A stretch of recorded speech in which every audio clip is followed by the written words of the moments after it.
All right, this is lesson 2.2. I want you to think about this graph.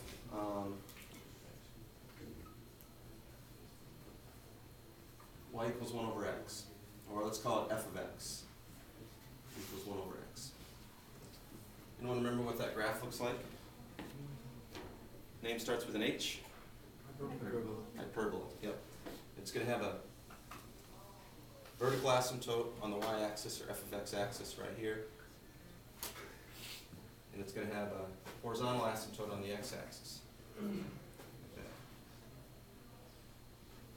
So if I wanted to do some limits here, let's say I want to start with that arrow. And I want to do the limit as of f of x, or you could put 1 over x, it wouldn't matter which one of these things you put down, as x is approaching 0. If I'm on the right side of 0, which is where I'm at, on the right side of 0, but I want to put a plus or a minus right there. A plus. That means I'm slightly bigger than 0, which would put me right over on this side of it. It's shooting up. So that means there really isn't a limit, but on this chapter I want you to be more specific here and just setting, instead of just saying limit does not exist, I want you to tell me what's happening to the y coordinates here. Infinity, right? So that's how I could describe what's going on at that arrow right there. Normally when you have a vertical asymptote, you're going to see something like that. It's either going to shoot up to infinity, or this one down here, the limit of f of x as x approaches. What's x approaching here? Well, okay. Yeah. It's the left-hand limit at 0. In other words, we're slightly smaller than 0. Our x is getting really close to 0 from the left side. Our y coordinate, or f of x, is approaching negative infinity. So this tells me what x is approaching. This tells me what y is approaching. Any questions so far? Okay, now today, in lesson 2.2, we're going to more focus on the arrows. It's called the end behavior, the right end and the left end behavior. So on the right end of the graph here, limit of f of x as x is approaching. So this arrow is shooting out to the right, so what's x approaching? Infinity.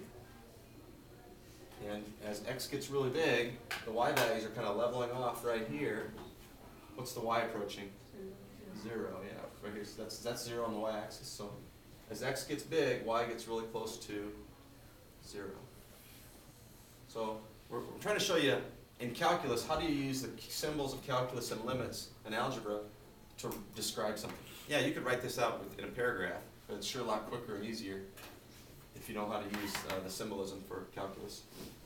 Over here, limit of f of x as x is approaching. When you go out to the left side of the x-axis, it's like negative 10, negative 20, negative 30, negative 40, negative 50, negative 60. What's x approaching? Negative infinity. What's the y value leveling off at? 0. Any questions about that? And other ways you can do it, you can also think about when x approaches infinity, just put a really big number in here. Put 10,000 in there. What's 1 divided by 10,000 get really close to? And 1 10,000th, which is close to 0, right? Okay. Or if x is approaching negative infinity, put negative a million in here. 1 divided by negative a million, negative 1 millionth. It'd be like taking one cookie and dividing it among a million people. We pretty much each get 0, right? So it's getting close to 0. All right, another example. This is number 6 on page 71. Sometimes they're going to throw you a little bit of curveball. Things are going to be slightly different than what you've seen in the past, and this is an example of that.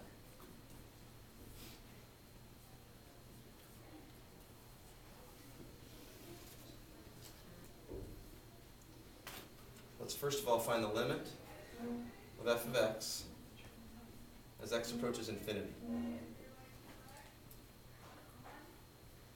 Let's just think about if you stuck a really big number in here for x.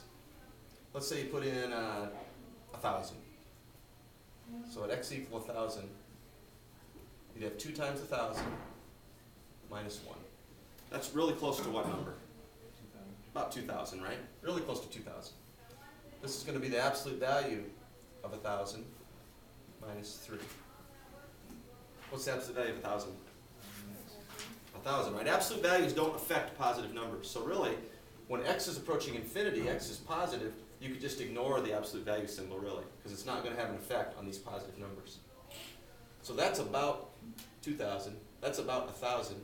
What's 2,000 divided by 1,000? 2. So this limit should approach 2. Now, what's that mean on the graph? That means that as x gets really big, out here on the x-axis, there should be an asymptote at 2 out here. Should be a vertical asymptote, or horizontal asymptote, at y equals 2, out on the right side of the graph. This is going to give you the horizontal asymptote on the right side of the graph. Now, let's say we take the limit of f of x as x approaches negative infinity. So now we're going out to the left side of the graph. Now let's put in like negative 1,000. So 2 times negative 1,000 minus 1, that's going to be really close to what? What's that really close to?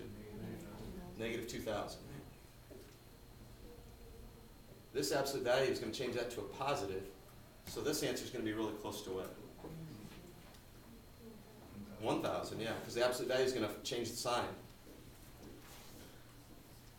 Negative 2,000 divided by 1,000 would be negative 2. So as x gets very, very negative, this is going to get close to negative 2.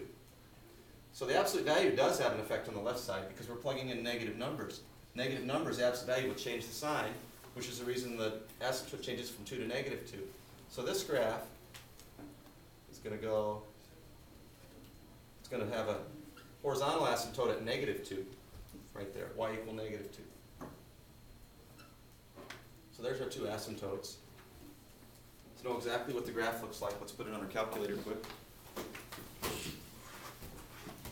So get your calculators out.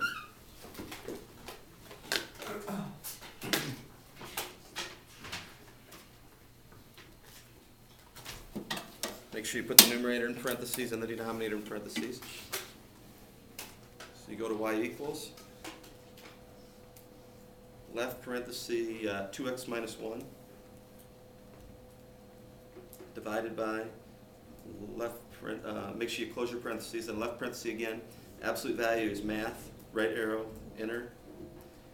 X, close your parenthesis, minus 3. Something like that. Then we're going to hit zoom 6. Let's see the graph actually has vertical asymptotes in the middle too. You can see on my calculator there. There's vertical asymptotes that are coming like this. That's because what number would make the bottom come out to 0 here? 3.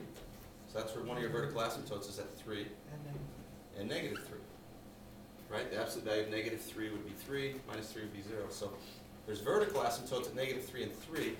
And it looks like the graph in the middle does something like this. Like that. And then over here on the left side,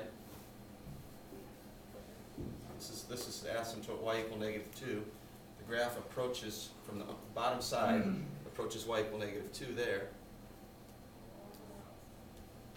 And on the right side, it does this type of thing.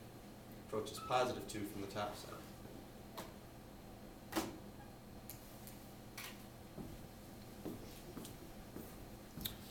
Shortcuts. Anybody remember any shortcuts that we learned back in pre-calc 2 for doing limits as x approach infinity or finding asymptotes? Especially if I got rid of these absolute values. This is x to the first, this is x to the first. What's the shortcut? Coefficients, yep. When the exponents are the same, the highest exponent is the same in the numerator and denominator, you can just take 2x divided by 1x and you get 2. Y equals 2. Now when you're approaching negative infinity, you have to think, does that change the answer any?